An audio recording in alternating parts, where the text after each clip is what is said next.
Bueno, en esta sesión de trabajo vamos a aprender algunas recomendaciones sobre cómo escribir código fuente modular. Tenemos en primera parte este archivo que se llama 03 modular y está constituido de 20 líneas. Y como podemos notar, tiene más o menos cuatro etapas. Número uno, aquí hay una secuencia de datos. Hasta este momento no sabemos qué tipo de datos son. Después de eso, vamos haciendo aquí una serie de operaciones que todo indican que es un cálculo de una elevación a una quinta potencia. Podríamos inferir eso, ¿verdad? Sobre todo de la línea 4 a la 8. Luego de eso, de la línea 10 a la 12, tenemos una operación bastante similar. Únicamente estamos ahora utilizando una base 10. Nótese que al final de cada cálculo o de cada iteración, mejor dicho, mandamos a generar una salida de datos del cálculo. Después de ello, hacemos otra operación donde estamos utilizando una potenciación de operaciones bajo dos bases. Y al final de ello también generamos salida de datos. Como primer punto, todo lo que yo acabo de mencionar nada más es una inferencia, pues porque queda a criterio de cada persona interpretar qué hace específicamente este código. Dos, aunque nosotros tuviésemos comentarios, sería un tanto también, se requeriría de tiempo para verificar efectivamente sobre todo estas operaciones. Ahora bien, este es un mal ejemplo de cómo nosotros mejor dicho, no deberíamos describir el código fuente. A esta práctica se le conoce como código espagueti. Y es que en esencia, si ustedes se fijan, la tendencia es ejecutar una acción y generar salida, ejecutar otro grupo de líneas o acciones y generar salida, y así sucesivamente. Entonces esa es la tendencia del código fuente. Esto complica mucho la reutilización del código y sobre todo el trabajo colaborativo, pues porque además de comentarios, se requeriría de un par de sesiones de inducción sobre cómo utilizar este código fuente. Entonces, en primera parte, nosotros podríamos reescribir este código a través del ejercicio número 4, el ejercicio número 4, y ya nosotros simplificamos la ejecución del código fuente, evitando esa repetición o código espagueti. Estamos de hecho utilizando dos librerías donde nosotros hacemos uso de funciones específicas para hacer cálculos bien puntuales. Específicamente, el cálculo de una media plana de base 5 y luego de una media plana cuando nosotros también podemos utilizar una base 10. Ahora, de hecho, ya nosotros conocemos también con el uso de nombres descriptivos que estas han sido unas pruebas, ¿verdad? De pronto pueden ser calificaciones, eso indudablemente ya lo contextualizamos según el escenario que estamos tratando de resolver. Pero bueno, sin embargo, también en el ejercicio 4 hace falta algunas etapas que el código todavía puede modularizarse aún más. La segunda recomendación es abstraer la lógica de nuestro código, es decir, la lógica del negocio es mejor abstraerla o en otras palabras, la lógica del problema que estamos tratando de resolver es mejor abstraerla de nuestro código.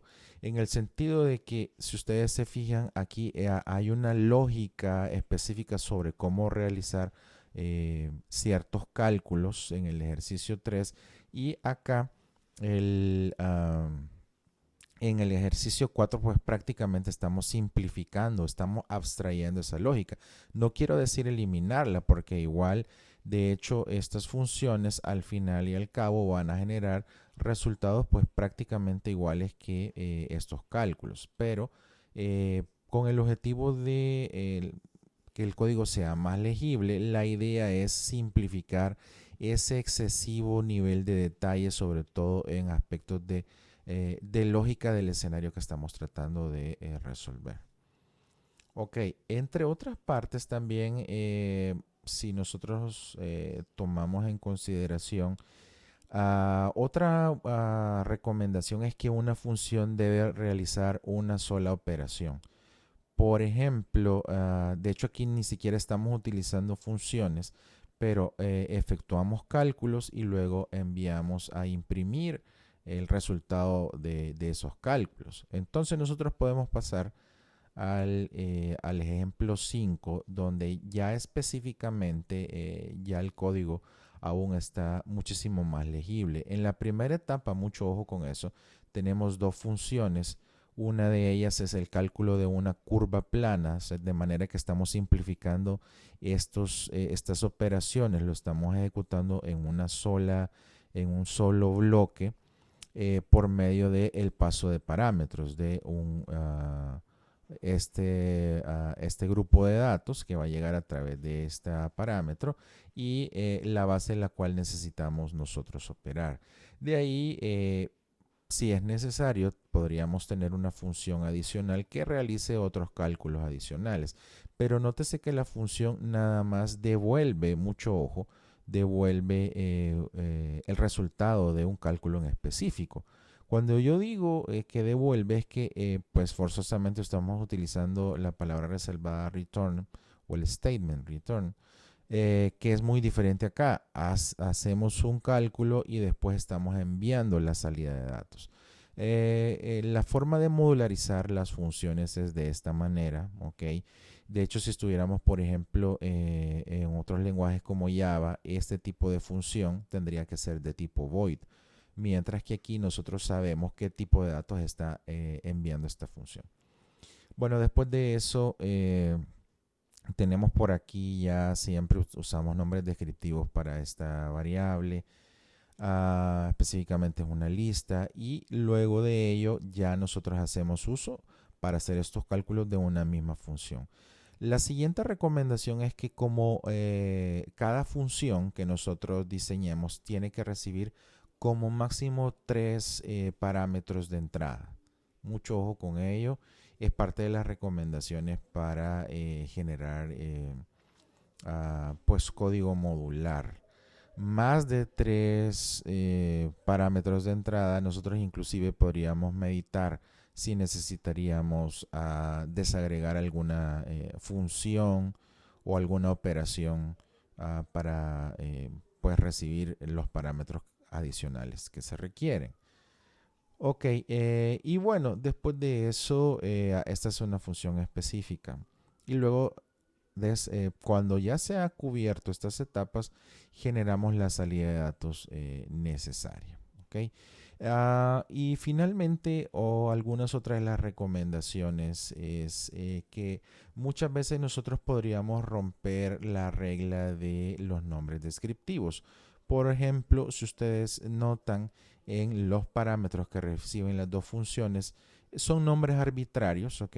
Por ejemplo, aquí yo he utilizado el nombre arbitrario arreglo, que si nosotros nos consideramos con las reglas de código limpio, es posible que no cumplan con esas recomendaciones, pero muchas veces con el uso de parámetros nosotros podemos simplificar ese tipo de nombre de variables, sobre todo pues porque no afecta la estructura del código fuente. En realidad este parámetro solo existe dentro de la función. En otras palabras, es una variable de tipo local. Diferente a una variable que es de la clase que estamos escribiendo, esas sí se recomiendan que tengan el uso de nombres descriptivos. Recuerde que todo este código fuente está disponible desde mi repositorio en el archivo de readme.md que es accesible en la parte inicial del repositorio, aquí vuelvo a recordar estos tips que hemos conversado en esta sesión para mejorar nuestros hábitos de codificación.